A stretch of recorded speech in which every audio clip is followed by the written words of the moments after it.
de uma ponte entre o Tocantins e o Maranhão e uma inspeção de emergência no viaduto São Francisco, em Belo Horizonte, reacendem um alerta sobre as vistorias e manutenções preventivas necessárias neste tipo de estrutura. Além de preservar vidas, esse tipo de intervenção também gera economia aos cofres públicos.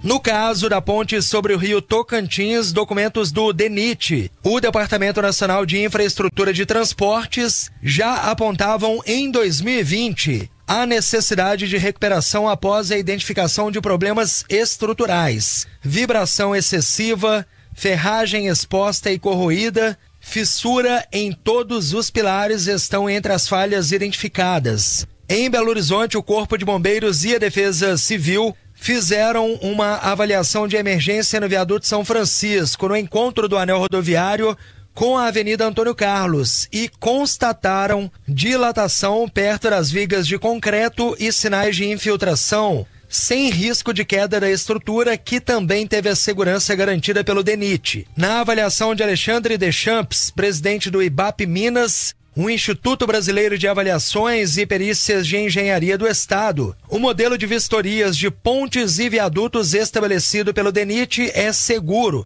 mas precisa ser cumprido corretamente. Nesse manual, ele reza o seguinte, que as inspeções devem ser anuais, as inspeções visuais, né, dessas obras de arte, todos os problemas relatados ao DENIT. E a cada 5 anos devem ser realizadas inspeções especiais, com utilização de equipamentos específicos, como ultrassom, esclerômetro e medidor de corrosão, para avaliar exatamente o grau de degradação da estrutura, né?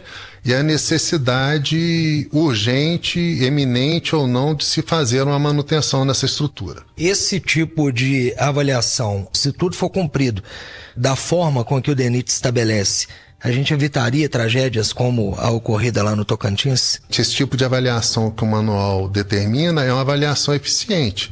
Agora, o problema é o seguinte, o órgão, quando ele vê que existe a necessidade de fazer uma intervenção, ele tem que fazer a intervenção. O que ocorre é que às vezes essas intervenções são proteladas e acabam não fazendo. Às vezes muda o governo, muda não sei o quê. Todas essas obras de arte, elas têm que ter manutenções, essas manutenções têm que ser rotineiras, exatamente para poder programar a manutenção dela e evitar que se aconteça fatalidades como essa que aconteceu agora. Além dessa segurança para as pessoas que passam nessas estruturas, esse tipo de manutenção ajudaria a prolongar a vida útil dessas estruturas que demandam muito investimento na construção? Com certeza. O custo de uma manutenção nessas estruturas aí, ele vai girar em torno de 20%, 30%. Se ela for feita, quando realmente deve ser feita, quer dizer, vamos dizer aí a cada 5 anos, mais ou menos, você fazer algum tipo de manutenção para evitar que a estrutura vá se degradando, né, com o tempo. Então, tudo isso tem que ser feito a manutenção preventiva. Você prevê o problema, fica muito mais barato que você ter que reconstruir uma obra dessa, com certeza. Alexandre, quando a gente fala de Belo Horizonte, vocês do IBAP têm um estudo que foi feito anos atrás, mas que trouxe um cenário de alguns viadutos aqui da cidade. E chama a atenção que esse estudo já apontava para alguns problemas relacionados a essas estruturas, né? Realmente, o IBAP em 2014, ele fez um primeiro estudo em alguns viadutos, né? Nós selecionamos alguns viadutos aqui de Belo Horizonte e em todos eles foram constatadas patologias.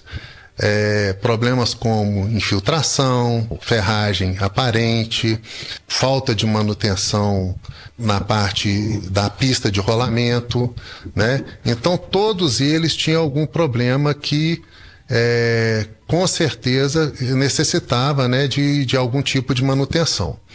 E o IBAP passou isso para as autoridades competentes, né, esse estudo, exatamente para eles terem condição de fazer um programa de manutenção dessas chamadas obras de arte, né? Ouvimos aqui na Itatiaia Alexandre Deschamps, presidente do IBAP, um Instituto Brasileiro de Avaliações e Perícias de Engenharia, falando sobre a importância de vistorias e manutenções em viadutos e pontes do país. Repórter Júlio Vieira.